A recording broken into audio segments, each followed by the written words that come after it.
하나님 말씀을 같이 보겠습니다. 로마서 13장 11절로 14절 말씀 우리 다 같이 교독하겠습니다. 제가 먼저 11절을 읽겠습니다. 또한 너희가 이 시기를 알거니와 자다가 깰 때가 벌써 되었으니 이는 이제 우리의 구원이 처음 믿을 때보다 가까웠음이라. 밤이 깊고 낮이 가까웠으니 그러므로 우리가 어둠의 일을 벗고 빛의 갑옷을 입자. 낮에와 같이 단정히 행하고 방탕하거나 술 취하지 말며 음란하거나 호색하지 말며 다투거나 시기하지 말고 오직 주 예수 그리스도로 옷 입고 정욕을 위하여 육신의 일을 도모하지 말라. 아멘. 우리는 지난 시간에 시간의 의미에 대해서 살펴보았습니다. 신자에게 시간의 의미란 우리 모두에게 주어진 크로노스의 시간 속에서 이 수직적, 이 카이로스의 시간을 경험하는 것이다. 제가 그렇게 지난주에 말씀을 드렸습니다. 따라서 신자는 이 세상을 살면서 하나님을 만나야 하는 것이고 예수 그리스도와 동행하는 그런 삶을 살아야 하는 것입니다. 성경은 바로 이 진리를 예수님을 만나는 이야기이고 그 이야기는 여러분들의 시간 속 이야기가 되어야 하는 것입니다. 요한복음 3장으로 가볼까요? 3장 3절을 보시면 예수께서 대답하여 이르시되 진실로 진실로 내게 이르노니 사람이 거듭나지 아니하면 하나님의 나라를 볼 수 없느니라. 니고데모가 이르되 사람이 늙으면 어떻게 날 수 있사옵나이까? 두 번째 모태에 들어갔다가 날 수 있사옵나이까? 예수께서 답하시되 진실로 진실로 내게 이르노니 사람이 물과 성령으로 나지 아니하면 하나님의 나라에 들어갈 수 없느니라. 우리는 이 시간 속에서 거듭나야 하는 거예요. 거듭나는 이 카이로스의 경험이 있어야 하는 겁니다. 여러분들은 거듭나셨습니까? 이 거듭난다는 이 말은 헬라어로 아노땐, 위로 난다는 거거든요. 위로 난다.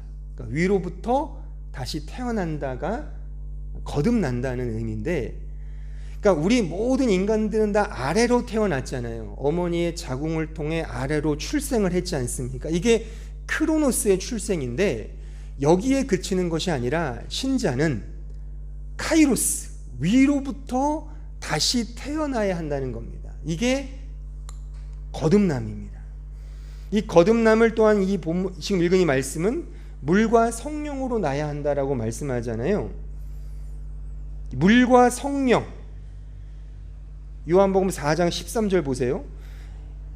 예수께서 대답하여 이르시되 이 물을 마시는 자마다 다시 목마르려니와 내가 주는 물을 마시는 자는 영원히 목마르지 아니하리니 내가 주는 물은 그 속에서 영생하도록 솟아나는 샘물이 되리라. 그러니까 물과 성령이라는 개념은 결국 예수께서 주시는 물을 의미하는 거죠. 그러니까 은혜를 의미하는 거예요. 요한복음 14장 6절 보세요. 예수께서 이르시되 내가 곧 길이요 진리요 생명이니 나로 말미암지 않고는 아버지께로 올 자가 없느니라. 너희가 나를 알았더라면 내 아버지도 알았으리로다. 이제부터는 너희가 그를 알았고 또 보았느니라.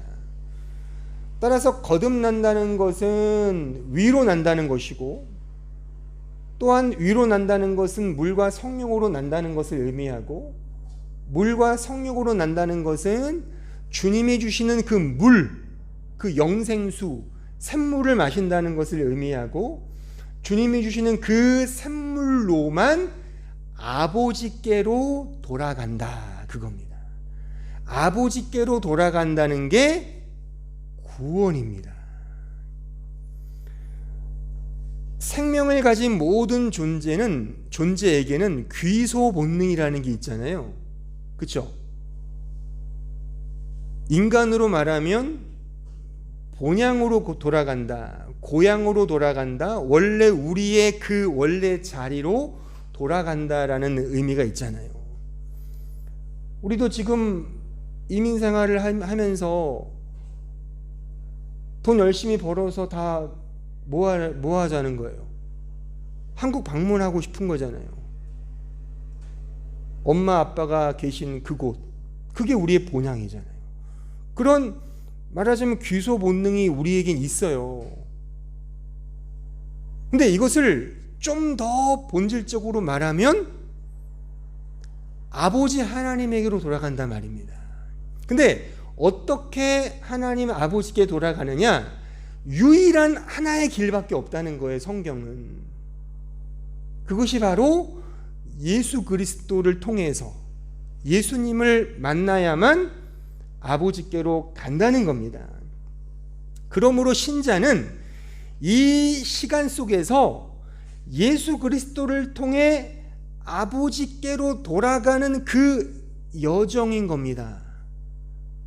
그러니까 이 진리를 우리에게 알려주시기 위해 하나님은 당신께서 우리에게 계시해 주셨는데 그게 성경 말씀인 거고, 성경 말씀 전체는 다 이 이야기인 거예요.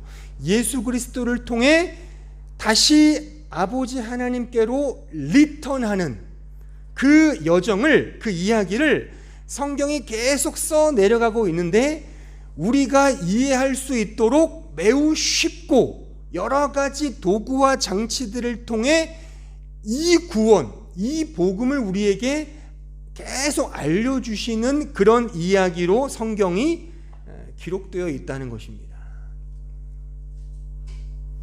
따라서 성경은 구원에 대한 이야기이고 복음에 대한 이야기이며 예수 그리스도에 대한 이야기인 겁니다.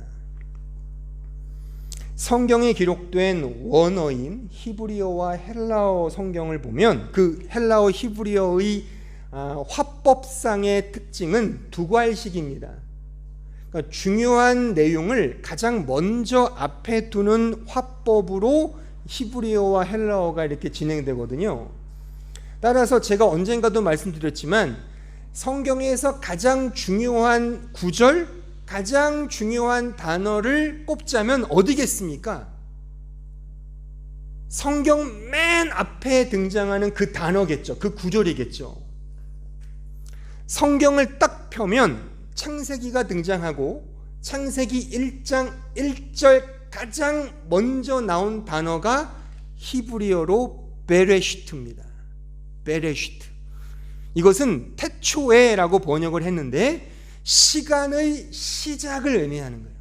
그러니까 하나님께서 시간을 만드시고 시간을 창조하신 이후에 그 시간 속에 인간을 이제 두셨단 말이에요. 그러면서 그 태초부터 하나님이 의도하신 뜻은 바로 지금 제가 앞서 말했던 그 복음, 그 구원, 예수 그리스도라 말입니다. 그 사실을, 그 진리를 우리에게 이렇게 알려주시기 위해 하나하나 어떤 도구들과 수단과 장치들을 허락하사 말씀을 해주신 게 성경 전체의 내용인 겁니다. 자, 1장 1절이 뭐죠? 태초에 하나님이 천지를 창조하셨느니라. 천지, 하늘과 땅을 만드셨다는 건데 잘 생각을 해보세요. 왜 천지를 창조했다는 이 말씀을 가장 먼저 하셨을까? 물론 단순히 문자 그대로 천지 창조의 컨텐츠를, 내용을 설명하기 위한, 그러니까 이 세상의 기원을 알려주시기 위한 의도가 분명히 있지만 단순히 그런 의미만이 아니라, 왜냐하면 하늘과 땅을 창조했다는 것을 정보로서 주시고자 했다면 앞뒤가 안 맞는 게, 그 다음 3절에 보면 둘째 날에 하늘을 만드셨거든요. 또한 셋째 날에 땅을 만드셨다 그랬단 말이에요. 그러니까 하늘과 땅이 반복돼요. 그러니까 이게 앞뒤가 안 맞잖아요. 그래서 요 1장 1절에 대한 주석책을 가만히 보면 크게 두 가지 해석으로 주석학자들이 이야기하는데, 그 첫 번째는 뭐냐면 창세기 1장 1절은 천지창조의 선언적 명제다. 태초에 하나님이 하늘과 땅, 이 우주 만물 전체를 창조했다라고 하는 그런 선언적 명제라고 그렇게 해석을 합니다. 이렇게 설명해 놓으면 아까 말했던 반복은 피할 수 있죠. 그렇죠? 그런 장점이 하나 있고, 또 하나의 해석은 그냥 문자 그대로 하늘과 땅을 창조하셨고, 2절에 보면 그런데 그 땅은 이라고 땅을 설명한단 말이죠. 그러니까 하나님께서 하늘이라 우라노스, 하늘을 창조하신 그 하늘은 우리가 지금 보는 이런 하늘이 아니라 하늘 너머에, 우리가 눈으로 보지 못하는 우주 너머의 어떤 그 영적인 세계, 그런 세계를 하나님이 하늘 만드셨고, 땅, 이제 우리가 볼 수 있는 이 세상, 발을 딛고 살아가는 이 세상을 만드셔서 2절, 그런데 그 땅은 혼돈과 공허다라고 이제 땅을 설명한단 말이죠. 그러니까 하늘에 대한 설명은 이제 끝났고, 이제 그 2절부터는 땅에 대한 창조의 이야기가 진술된다. 그렇게 이제 해석을 하고 설명을 하는데, 뭐 둘 다 저는 뭐 적절하다고 생각을 합니다. 하지만 저는 여기에 좀 더 사족을 붙여서 조금 더 신학적으로, 좀 더 구원론적 입장에서 좀 더 첨부를 시킨다면, 이 둘을 포함하여 성경 전체가 말하는 하늘과 땅의 의미는 아까 제가 그 두 번째 설명에서 말씀드렸듯이 하늘은 하나님이 계신 곳, 그래서 우리가 기도할 때 하늘에 계신 아버지라 그러잖아요. 그러니까 하늘은 단지 우리가 눈에 보이는 그 하늘, 이걸 의미하는 것이 아니라 하나님이 계신 그 나라, 진짜 우리가 가야 할 그 본향, 그것을 의미하고, 땅은 우리가 보고 있는 이 세상을 의미하는 거죠. 어떻게 보면 죄와 악이 관영한 이 세상, 물론 여기서 하늘은 좋은 거, 땅은 나쁜 거, 그런 좋고 나쁘고의 의미가 아니라 이런 이분법적인 구도와 양식과 이런 도구들을 통해 하나님께서 우리에게 알려주시고자 하시는 뭔가 있단 말이에요. 그게 구원이며 그것이 복음이란 말입니다. 직접적으로 말하면 우리가 몸담고 있는 이 세상, 이 땅을 통해서 위의 것을 알면 그게 구원이다, 그겁니다. 이해하시겠어요? 어차피 우리는 하늘을 모르잖아요. 여러분들, 저 하늘, 지금 저게 하늘이에요? 하늘이 어디입니까? 어디까지가 하늘이에요? 대기가 하늘입니까? 우리는 하늘을 몰라요. 근데 하나님의 하늘과 땅을 만드셨다는 이분법적인 구도를 통해 의도하신 것은 구원인데, 우리가 알아먹도록 주신 이 땅의 것들을 통해 위의 것을 알면 그것이 구원이다라고 말씀한다, 그겁니다. 2절을 보면, 자, 2절을 볼까요? 2절을 제가 인용을 했나요? 2절을 인용을 안 했죠. 2절을 보면 그런데 땅은 혼돈과 공허다, 그렇게 되어 있거든요. 근데 재밌는 게 뭐냐면 이 혼돈과 공허라는 게 혼돈, 카오스, 혼돈, 무질서, 이게 아니라 formlessness입니다. formless, 형태가 없다, 형식이 없다는 거예요. 그러니까 무정형, 부정형, 그리고 이 공허는 empty, 그러니까 되게 이렇게 없다는 의미도 있지만 무거주, 그러니까 이게 나쁜 의미가 아닌 거예요. 그러니까 원래의 땅, 하나님이 땅을 창조하시고 땅에 대한 설명을 하시면서 땅은 무정형이야, 형식이 없어, 그리고 그 어떤 것도 거주하지 않은 상태야. 그러면서 거기에 하나님의 영이 그 수면 위를 운행하신다 말씀하고 있죠. 그런 다음에 3절 빛이 있으라 말씀하신단 말이에요. 빛부터 이제 그 무정형 속에 형식을 만들어 넣으시는 거예요. 그러니까 이게 어떤 양분이냐면 무정형 속에 하나님께서 정형화를 시킨 것이 창조거든요. 그러니까 빛부터 그 이후에 땅을 만드시고 하늘을 만드시고 그 안에 어떤 정형화된 질서와 차서와 어떤 내용물들을 차곡차곡 쌓아 넣으신단 말이죠. 근데 그것은 하나의 보이는 크로노스잖아요. 형태라 말입니다. 근데 그 형태만을 알면 그냥 살아가는 건데, 그 형태 속에서 그 너머의 세상, 무정형의 세상, 원래 하나님이 의도했던 그 세상을 아는 게 본향으로 가는 구원이다, 그런 의미인 겁니다. 이런 설명이 여섯째 날까지 모든 창조에 다 깃들어 있어요. 구원의 시각으로 보면 창조의 모든 내용이 다 이런 내용인 겁니다. 둘을 딱 짝을 갖다 놓고 하나를 통해 그 하나를 알게 하는 그 과정이 말하자면 구원인 겁니다. 자, 요한복음 1장으로 가보세요. 요한복음 1장 9절 보세요. 참빛 곧 세상에 와서 각 사람에게 비추는 빛이 있었나니 그가 세상에 계셨으며 세상은 그로 말미암아 지은 바 되었으되 세상이 그를 알지 못하였고 자기 땅에 오매 자기 백성 영접하지 아니하였으나. 이것도 보세요. 잘 보세요. 이것이 하나의 대조가 되어 있단 말이죠. 하늘에 계신 하나님이 이 땅에 오셨단 말이에요. 근데 이 땅은 알아보지 못했어요. 근데 알아보는 자가 구원이라 이겁니다. 철저한 이분법적으로 이 복음을 설명해요. 그러니까 이분법이라는 자체가 도구인데 우리가 이해하도록, 복음을 이해하도록 하나님이 설정하신 방식이 바로 이런 흐름이라 말입니다. 자, 요한복음 12장 24절 보세요. 내가 진실로 진실로 너에게 이르노니 한 알의 밀이 땅에 떨어져 죽지 아니하면 한 알 그대로 있고 죽으면 많은 열매를 맺느니라. 이것도 어떻게 보면 양분돼 있잖아요. 한 알의 밀은 예수를 상징하는 거죠. 그 예수가 땅에 떨어져 죽어야만, 이 사실을 알아야만 구원이다, 그겁니다. 더 명확한 말씀 골로새서 3장 1절 보세요. 그러므로 너희가 그리스도와 함께 다시 살리심을 받았으면 위의 것을 찾으라. 거기는 그리스도께서 하나님 우편에 앉아 계시느니라. 위의 것을 생각하고 땅의 것을 생각하지 말라. 이는 너희가 죽었고 너희 생명이 그리스도와 함께 하나님 안에 감추어졌습니다.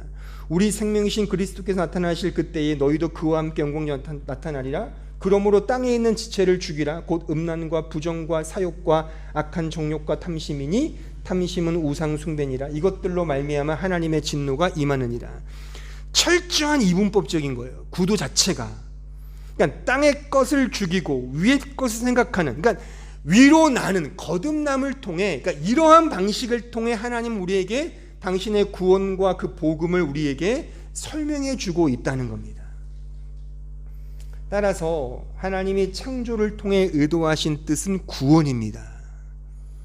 구원의 흐름, 구원의 동선, 그 메커니즘은 거듭남, 안옷된 위로 다시 나는 거예요.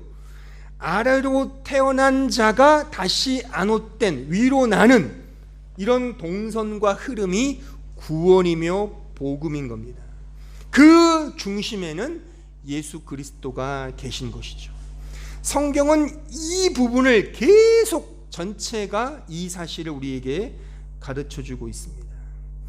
우리에게 알게 하시기 위해서 두 개를 주시고 하나를 통해 그 하나를 알게 하시는, 그 하나는 비본질이겠죠. 하지만 그 비본질이 있어야만 돼요. 그러니까 여러분들이 이 시간 속 크로노스의 시간을 살아가야 되는 거예요.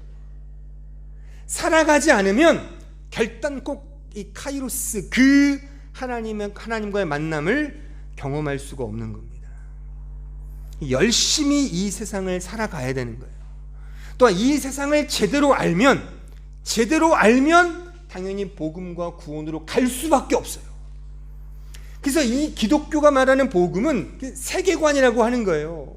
그냥 교회 안에서만의 어떤 논리나 철학이 아니라 이 세상 삼라만상을 포괄하는 그런 절대적인 진리라는 게 이런 맥락에서 그런 겁니다. 하나님은 시간 속에서 이런 상대적이고 내조적인 구별과 양상을 제시하사 복음과 구원을 알게 하신단 말입니다.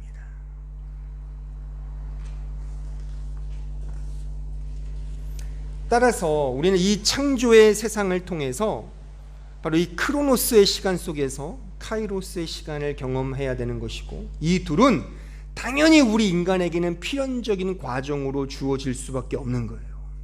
우리의 구원을 위해 하나님은 모든 것을 둘로 주사 예수 그리스도를 통해 하나의 진리를 깨닫게 하신단 말입니다. 그러니까 이러한 동선과 흐름은 성경에 등장하는 인물로도 설명이 가능해요.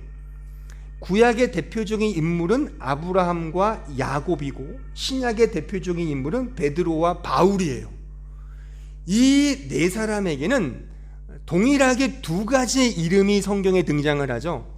자, 아브라함은 원래 이름이 뭐였어요? 아브람이었죠. 근데 아브람에서 아브라함이 되었잖아요. 모든 민족의 아버지라는 뜻의 아브라함으로 이름이 바뀌었어요. 그 이름이 바뀌는 결정적인 배경이 뭡니까? 창세기 17장 4절 보세요. 보라, 내 언약이 너와 함께 있으니 너는 여러 민족의 아버지가 될지라. 이제 후로는 내 이름을 아브람이라 하지 아니하고 아브라함이라 하리니 이는 내가 너를 여러 민족의 아버지가 되게 함이니라. 뭐가 있는 거예요? 언약이 있죠. 언약은 은혜죠. 그러니까 그 은혜를 알게 하시기 위해 그 아브라함의 이름이 바뀌는 겁니다. 전후가 바뀌는 거죠. 전후를 통해 우리가 이제 이 말씀을 대하는 우리 화자, 독자인 우리가 알 것은, 아브라함에서 아브라함이 되는구나, 불신자에서 신자가 되는구나, 크로노스에서 카이로스가 되는구나, 이 전환을, 이 회개를 우리가 아는 겁니다. 야곱도 마찬가지죠. 야곱은 인간적 이름이잖아요. 근데 야곱이 바뀌어 뭐가 되죠? 그 유명한 이스라엘 되잖아요. 근데 야곱이라는 이름이 이스라엘로 바뀔 때 어떤 사건이 있었죠? 그 야복강에서 하나님과 씨름하는 장면이 있죠. 거기서 야곱의 어느 뼈? 환도뼈가 박살나죠. 환도뼈는 남자의 상징적 뼈입니다. 힘의 근원. 그래서 그는 이제 그 뼈가 박살난 이후에 평생 절름거리며 살아요. 그러니까 이거 뭘 상징하는 겁니까? 내가 내 힘으로 하겠다는 모든 것들을 내려놓고 이제 하나님이 주시는 은혜, 이제 하나님의 백성, 난 하나님의 사람이구나, 이스라엘로 변화되는, 그걸 우리에게 보여주는 거예요. 오롯이 은혜만이 남게 되는 이 변화의 대조, 야곱과 이스라엘의 변화인 겁니다. 신약의 두 인물, 베드로 마찬가지죠. 베드로도 이름이 두 개죠. 원래 이름이 시몬이 있고 또 베드로가 있었어요. 근데 그러니까 베드로라고도 불리기도 하고 시몬이라고 불리기도 했어요. 그의 거듭난 이후에도. 근데 놀라운 건 뭐냐면, 성경이 의도하는 게 뭐냐면, 주께서 특별히 베드로, 그 반석이라는 뜻이거든요. 그 베드로라는 이름을 강조한 그 배경이 있어요. 그게 뭡니까? 인용의 말씀 읽어보면, 자, 마태복음 16장 16절 보세요. 시몬 베드로가 대답하여 이르되 주는 그리스도시요 살아계신 하나님의 아들이니이다. 이 고백 이후에 주께서 말씀하시죠. 예수께서 대답하여 이르시되 바요나 시몬아 내가 복이 있도다. 이를 내게 알게 한 이는 혈육이 아니요 하늘에 계신 내 아버지이시니 또 내가 내게 이르는 너는 베드로라. 내가 이 반석 위에 내 교회를 세우리니 음부의 권세가 이기지 못하리라. 보세요. 물론 이후에도 시몬이라는 이름이 불려져야 하지만 성경이 의도하는 이 전환이 있잖아요. 전환이. 그렇죠? 이런 의미 속에 시몬과 베드로, 이 대조적인 이 이름의 변화를 통해 이게 복음을 깨닫는 거구나, 이게 구원이구나를 우리에게 알게 하시는 맞춤형의 말씀의 계시라는 겁니다. 바울은 우리가 다 잘 알죠. 바울의 원래 이름은 사울이었어요. 물론 사울, 바울 다 같이 혼용에 쓰였습니다. 바울은 거듭난 이후의 이름, 사울은 거듭나기 전의 이름, 그게 아니에요. 거듭난 이후에도 사울이라 이름이 불려졌지만 성경은 그 바울이란 이름을 주로 거듭난 이후, 그러니까 다메섹에서 주님 만난 이후에 그가 변화돼요. 복음의 전도자가 저는 섰을 때는 이제 성경의 진술은 계속 바울로 쓰고 있다는 겁니다. 바울의 뜻이 뭐죠? 작은 자죠. 복음을 전하는 데 있어서 나는 작은 자다, 은혜를 아는 거죠. 내가 전한다고 내 자랑이 아니라 모든 것은 하나님의 은혜다, 그겁니다. 성경은 모든 이야기, 모든 패턴, 모든 플롯, 모든 것들이, 인물까지도 다 이런 식의 대조를 통해 아래로 난, 위로 난 안옷된 이런 거듭남과 비거듭남, 하늘과 땅, 이런 대조를 통해 무엇을 설명하느냐? 바로 크로노스의 시간 속에서, 우리 모두에게 펼쳐진 이 크로노스의 시간 속에서 카이로스, 진짜 본질, 그 본향, 그 내용을 우리에게 알게 하기 위한 그런 수단과 도구라는 사실입니다. 그럼 이제 우리는 어떠합니까? 우리는 지금 확인한 바와 같이 아브라함이든 야곱이든 베드로든 바울이든 간에 그 누구 하나 노력해서 이 은혜와 구원을 얻어낸 자가 있습니까? 다 하나님의 은혜로 얻었잖아요. 이거를 아는 거예요.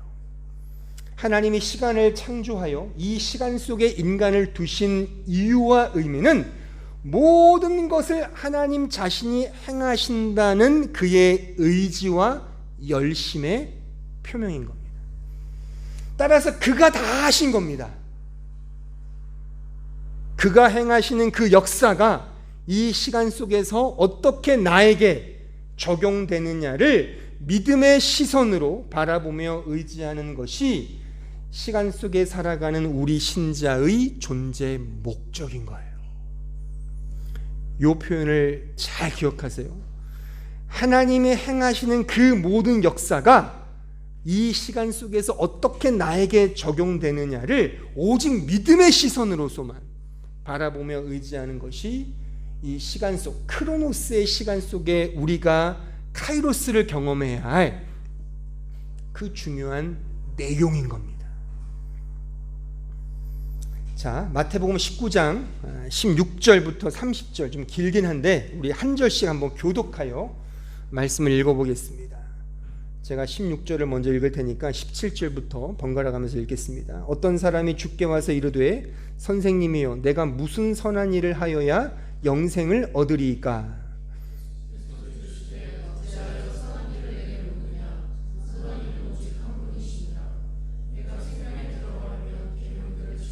이르되 어느 계명이오니까? 예수께서 이르시되 살인하지 말라, 간음하지 말라, 도둑질하지 말라, 거짓 증거하지 말라.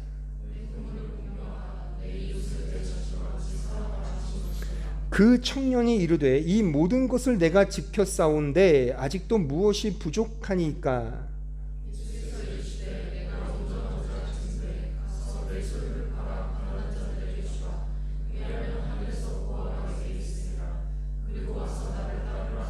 그 청년이 재물이 많으므로 이 말씀을 듣고 근심하며 가니라.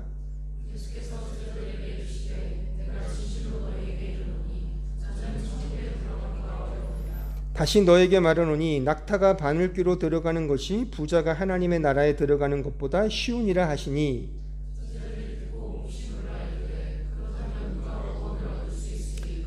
예수께서 그들을 보시며 이르시되 사람으로는 할 수 없으나 하나님으로서는 다 하실 수 있느니라.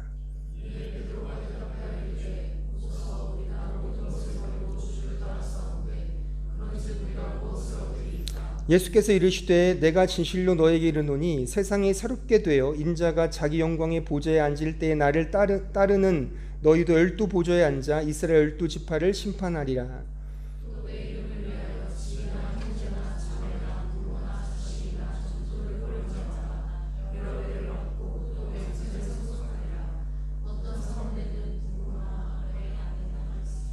다 같이 보겠습니다. 그러나 먼저 된 자로서 나중되고 나중된 자로서 먼저 될 자가 많으니라.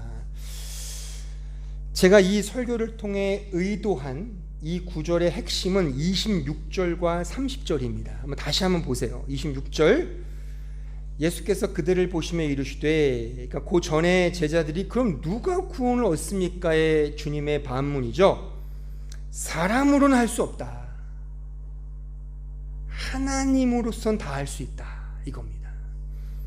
30절, 먼저 된 자로서 나중되고 나중된 자로서 먼저 된다. 그러니까 심지어 이 구원의 시간조차도 하나님이 정하신다는 의미인 겁니다.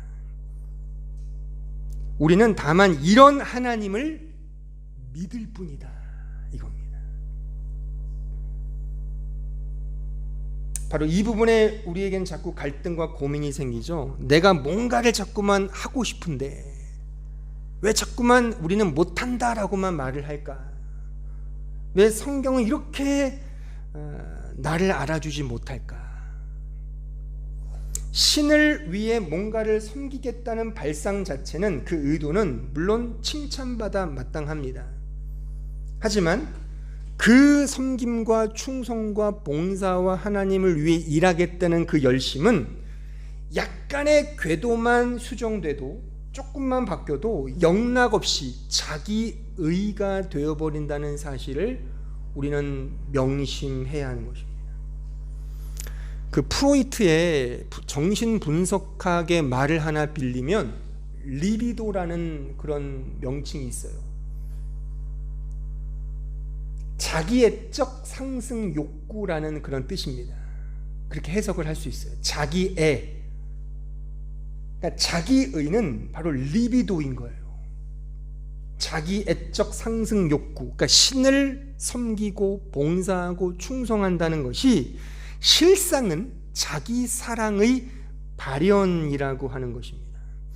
그래서 성경은 자꾸만 끊임없이 믿음만을 말하는 거예요.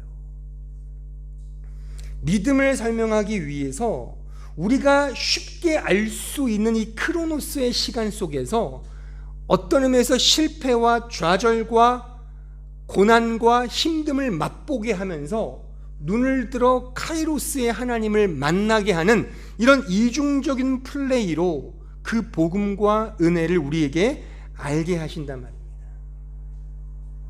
우리가 도저히 이해하지 못하는 그 믿음의 실상을 우리에게 경험케 하신다는 겁니다. 하나님은 모든 시간을 좌우하시고 가장 합당한 시기에 우리에게 모든 것들을 역사하시잖아요. 우리는 이해할 수 없죠. 우리는 모든 것들은 내 선택이고 내 결정이라고 이해하지만 그것마저도 하나님의 오묘하신 뜻과 섭리 속에 되어진 결과라는 사실을 말입니다. 1905년에 아인슈타인이 특수 상대성 이론을 발표했습니다. 이 이론은 3차원의 세계에 살고 있는 우리에게 시간이라는 영역을 이렇게 함께 투여해서 4차원의 세계의 그 포문을 연 아주 천재적인 이론이라고 생각을 해요. 그 이론에 의하면 시간이라는 것은 물질계의 현상에 따라 좌우된다는 매우 이해하지 못하는 그런 논리였습니다. 다시 말하면 우리가 생각하는 이 흘러가는 시간조차도 어떤 외부적인 물질적 요소가 바뀌면 그 시간의 흐름도 달라진다는 그런 매우 상대적인 이론이었던 것입니다. 가령 보세요. 우리가 잘 아는 바와 같이 블랙홀이라는 어마어마한 질량을 가진 그런 공간이 있다고 보면 그곳에서의 시간은 지금 이 평상시의 시간의 흐름과는 달라요. 어마어마한 질량과 밀도를 가진 공간에서는 시간 자체가 느리게 흐른다는 겁니다. 이것은 과학적으로 논리적으로 계산적으로 나오는 수치거든요. 그러니까 실제 지구라는 표면에서의 흐르는 시간과 지구 안, 그 핵, 지구 내부의 시간은 다르답니다. 느리대요. 밀도와 질량에 따라 시간의 흐름이 달라진다는 이런 특수상대성 이론을 그가 발표한 것입니다. 따라서 지금 우리가 보고 있는 시간의 흐름은 우리가 지금 경험하고 있는, 우리가 실제 경험하고 있는 이 물질적 요소와 궁합이 맞아서 이해하는 똑딱똑딱 흐르는 시간이지, 다른 영역, 다른 물질의 세계와 영합되면 시간 자체가 다르게 흐른다는 겁니다. 그러니까 이거를 과학적으로 설명하면 과거, 현재, 미래가 하나로 뭉칠 수 있다는 거예요. 실제. 그래서 타임머신도 가능하다는 거. 논리상은 그래요. 논리상에는. 여기도 이렇게 과학 전공하신 분들 계신데 제 말이 맞아요. 과학적으로 맞단 말이에요. 이게 특수 상대성 이론이고 일반 상대성 원리이고, 그런 면에서 뭐 여러 가지 수학과 공식이 나온단 말입니다. 그러니까 이게 뭘 의미하냐면, 제가 지난주에 설명한 하나님의 시간, 영원한 현재가 과학적으로도 가능하다는 거예요. 논리상에는. 우리가 경험할 수는 없지만, 경험할 수 없는 수치이긴 하지만 실제 과학적 근거로는 맞다는 거예요. 근데 이 과학과 모든 걸 창조하신 하나님은 지금을 과거처럼, 과거를 현재처럼, 미래를 현재처럼 보시는 게 왜 불가능하냐? 모든 것은 하나님의 영역에 속하는 거죠. 하나님이 지배하고 통치하시는 그 영역인 겁니다. 도저히 우리가 이해할 수 없지만 이러한 믿음의 세계가 있단 말이죠. 그러니까 우리는 이 크로노스의 시간 속에서 이런 것들을 하나하나 배우면서 살아가면서 결국에 이해할 수는 없지만 하나님의 그 시간과 역사가 있구나, 이거를 우리가 알면 된다는 거예요. 좀 더 쉬운 예로, 여러분들 혹시나 그 동영상 편집해 본 적 있으세요?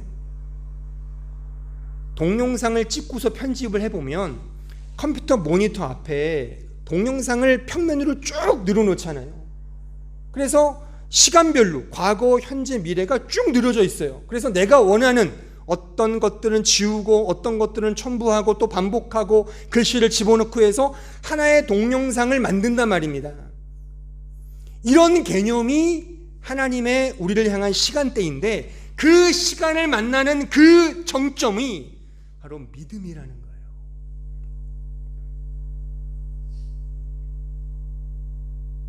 히브리서 13장 8절 보십시오. 예수 그리스도는 어제나 오늘이나 영원토록 동일하시니라.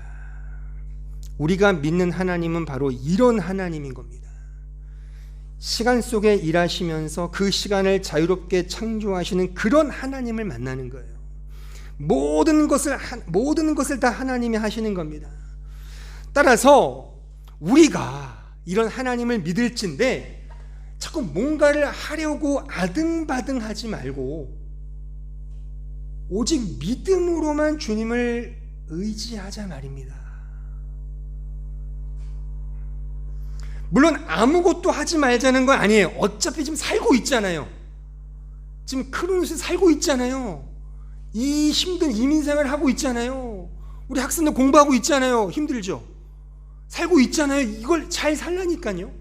학생이면 열심히 공부하시고, 주부라면 열심히 살림하시고, 직장 열심히 돈 벌세요. 근데 그렇게 하면서 우리가 기억할 것은 이게 전부가 아니라, 이게 실체가 아니에요. 이게 본질이 아니잖아요. 이걸 통해서 알게 하시는 실체가 있단 말입니다. 그것을 기억하자는 거예요. 아시겠습니까? 열심히 크로노스에서 일을 하시되 그게 실체가 아니라, 뭐로 예를 들어볼까요? 모든 걸 예를 들 수 있어요. 제가 모든 걸 다. 우리 청년들 결혼하고 싶죠? 결혼을 하셔서 애 낳고 살고 싶잖아요. 집도 장만하고. 근데 결혼에 대한 그 모형이 뭘 의미하는 거냐고요. 그냥 사랑하는 사람 만나서 결혼해서 가정 이루는 게 끝입니까? 그거는 크로노스의 시간이란 말입니다. 그 가정을 이루는 그걸 통해서 나의 신랑이신 주님과 결혼해야지, 그걸로 가야 된다는 겁니다. 자식을 낳는 거 신비롭고 귀하죠. 근데 자식을 낳는 그 행위 자체의 의미를 두면 그 크로노스에서 애를 낳는 것뿐인 거예요. 그것조차도 신비롭고 영광되죠. 눈물이 나죠. 애가 나오는데 얼마나 감격스러운데요.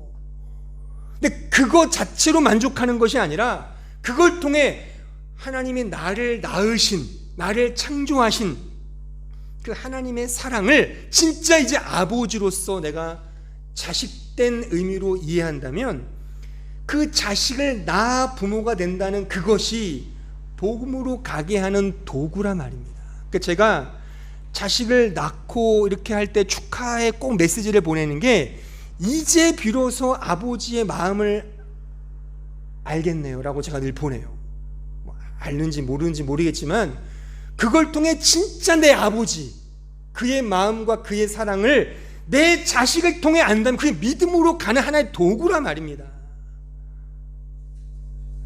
돈을 열심히 벌어서 헌금도 많이 내시고 많은 사람 불우하니 도와주세요. 그런데 그 돈 자체가 목적이 아니라 그 돈을 벌면서 피땀을 노력하는 그걸 통해서 노동에 숭고한 것이 결국 하나님께서 이 시간 속에서 나에게 허락하신 어떤 사명과 직업이구나.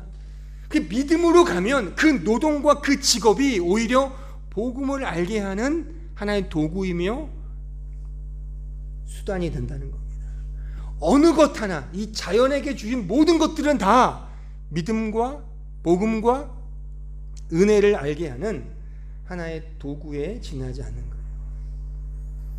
우리는 다 이 세상에서 형식과 제도, 내용으로 주신 크로노스의 자잘하고 버겁고 심지어 천박하기까지 한 이런 시간을 살아갈 수밖에 없는 겁니다. 그러한 시간들을 통해서 그 시간 속에서 꾸역꾸역 살다 보면 하나님께서 정하신 때에 그 카이로스의 경험을 하게 된단 말입니다. 이 전체적인 내용들을 좀 통전적으로 이해하자는 거예요. 통전적으로. 로마서는 그것을 계속 우리에게 가르쳐주고 있는 거예요. 그래서 로마서가 어떤 의미에서 굉장히 쉬워요. 하지만 그런 의미에서 어렵죠. 이걸 자꾸만 내가 뭔가를 해야 되는 것으로 자꾸만 이해하면 이 은혜의 복음을 죽었다 깨나도 이해를 못해요. 그냥 단순하게 믿으면 돼요. 이 모든 것들을 행하신 하나님을 내가 신뢰하면 그 안에서 진정한 자유와 진정한 복을 누릴 수 있단 말이에요. 저는 이거를 우리 모두가 누리자는 거예요. 누리기를 저는 원합니다. 여러분들이 지금까지 어떤 복음, 어떤 성경의 가르침을 들었든 that's okay. I don't care. 아무 상관없어요. 그 위에, 그 위든 아래든 이 은혜의 복음을 세우라 말입니다. 아시겠어요? 이 복음 위에서 열심히 섬기세요. 이 복음에 열심히 충성하세요. 이 복음에 열심히 봉사하십시오. 근데 이 복음이 없으면, 이 은혜가 없으면 그 모든 것들은 말짱 도루묵이 된다 이겁니다. 리비도가 되는 거예요. 리비도가 자기 애적 상승 욕구를 충족하기 위해 하나님을 이용하는 것뿐이라는 그런 냉엄한 저의 지적을 꼭 좀 기억하시고, 하나님께서 이 시간을 창조하사 이 시간 속에 두신 이 이유와 목적을 잘 귀담아 들으시고 열심히 공부하고 열심히 돈을 벌고 열심히 일을 하시되 그게 실체가 아니다. 그게 본질이 아니다. 그걸 통해 하나님을 아는 것, 예수님을 아는 것. 그러니까 우리가 단지 이런 복음 한번 뚫리면 성경을 통해서만 복음을 이해하는 것이 아니라 자연을 통해서 복음을 이해한다니까요. 그냥 일반 대중가요를 들어도 복음을 이해할 수 있고, 소풍을 가서 심지어 어떤 세속적인 일을 해도 그걸 통해서 복음을 경험할 수 있단 말입니다. 꼭 교회 안에서만 복음을 이해하는 것이 아니라 어디를 가든 다 복음이, 다 은혜인 거예요. 모든 게 다. 왜요? 하나님이 다 만드신 거니까. 그때 그 자유함은 이루 형언할 수가 없지 않습니까? 저도 지금에서 고백하지만 저도 이 로마서를 설교하면서 강해하면서 더 이 복음의 자유를 누리고 있습니다. 어떤 형식과 어떤 제도와 어떤 상관하지 않아요. 왜요? 다 하나님이 주신 것들인데, 모든 것은 다, 심지어 제가 오해를 무릅쓰고 죄와 악조차도 하나님이 다 안배하신 겁니다. 죄를 짓자 악을 짓자 그게 아니라 심지어 그것조차도 하나님이 다 우리에게 우리의 때에 맞춰서 시간 속에서 역사하신 결과라는 것입니다. 그걸 통해 은혜를 알면 되는 거예요. 여러분들에게 주어진 그 시간 속에서 이 카이로스의 은혜를 진정으로 경험하시는 우리 사랑하는 모든 성도들 되기를 진심으로 바랍니다. 아멘. 네, 아멘. 기도하겠습니다. 은혜로우신 아버지 하나님, 예, 그렇습니다. 하나님은 우리에게 이 복음, 이 구원, 이 은혜를 알게 하시기 위하여 태초에 하늘과 땅을 창조하시고 땅을 혼돈과 공허에서 어떤 형식과 제도와 내용을 불어넣어 주셔서 이제 우리가 살아가는 크로노스의 시간을 허락해 주셨습니다. 그 시간 속에서만 인간은 카이로스의 시간을 경험할 수 있습니다. 이걸 오늘 배웠습니다. 그러니 우리에게 주어진 시간 속에서 회피하거나 도망가거나 나약해지지 말고 당당히 용기 있게 주어진 환경과 여건이 어떠하든 잘났든 못났든 잘 살든 못 살든 그것이 중요한 것이 아니라 그 현실과 실존 속에서 카이로스로 임재하시는 그 하나님을, 그 은혜를, 그 복음을, 그 구원을 경험한다면 모든 것이 합력하여 선을 이루는 이 놀라운 메시지를 실존적으로 경험하며 산다는 사실을 오늘 배웠습니다. 이 사실을 꼭 마음에 새기며 우리에게 주어진 현실 속에서 이 복음을 알기 위해 분투하며 또 갈망하며 열망하는 주의 백성들 되게 하시고 그 열망조차도 하나님이 일으키시고 하나님께서 함께 하심을 믿사오니 그 믿음을 가지고 한 걸음 한 걸음 꾸역꾸역 나에게 주어진 시간을 성실하게 살아내는 주의 백성들 되게 하여 주옵소서. 예수님의 이름으로 기도하옵나이다.